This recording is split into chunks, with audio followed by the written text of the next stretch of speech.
Now, on all these weapons, they have safety devices. Each gun is different, specifically by their manufacturer. Okay? Even on this air rifle here, everyone thinks it's just a BB gun. This particular type of air rifle will produce a projectile that can travel as much as 1,200 feet per second. That's roughly 1,200 feet. It's about 900 miles an hour. It has the virtual impact of a .22 round, even though it's just a .177 caliber pellet. It has the same velocity as this .22 bullet right here. These weapons should not be taken lightly. The old story, you'll put your eye out. This thing goes a lot further than you'll put your eye out. Even though this is an air gun, it can kill a human being. No ifs, ands, or buts about it. It will penetrate steel. There are projectiles, pellets on the market now that are designed for hunting, and that's exactly what they will do. They can penetrate steel. The particular safety device on this weapon is located right in front of the trigger. This just happens to be a Gamo brand air rifle. It's one of their hunter models. Mostly used for eliminating varmints like squirrels and coons and possums and stuff like that, or just for shooting. Browning X-Bolt centerfire rifle, designed by Browning, has a safety located on the heel of the stock. Pulling it down puts the safety on, pushing it up, a little red dot appears, safety's off. Browning went a step further when they redesigned their A-bolt and made it into an X-bolt that most weapons will not, you cannot open the bolt with the safety on. Well, Browning changed that around by putting this little button right here on top of the bolt.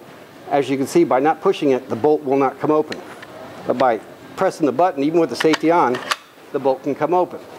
Now you can clear the weapon without having to take the weapon off the safe.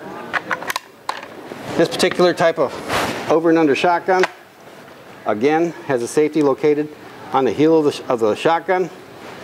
Down is in the on position, up towards the barrel is the safety's off. No little red dot on this particular one, but this is just something that you learn by feel, where that safety is as you're walking through the woods.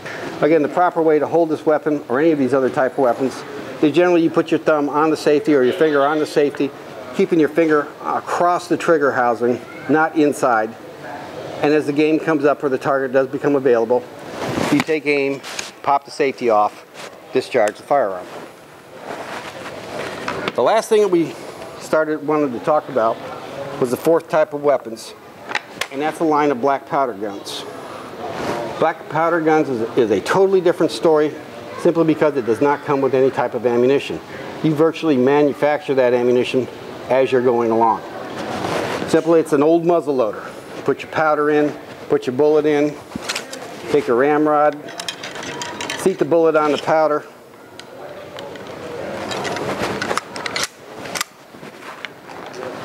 put your ignition device, which in this case is a 209 shotgun primer, close it, and again, the weapon's charged, ready to go. No particular safety other than the hunter himself.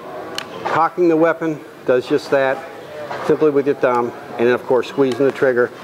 It ignites the 209 primer, it sets off the charge, and the bullet goes out the barrel.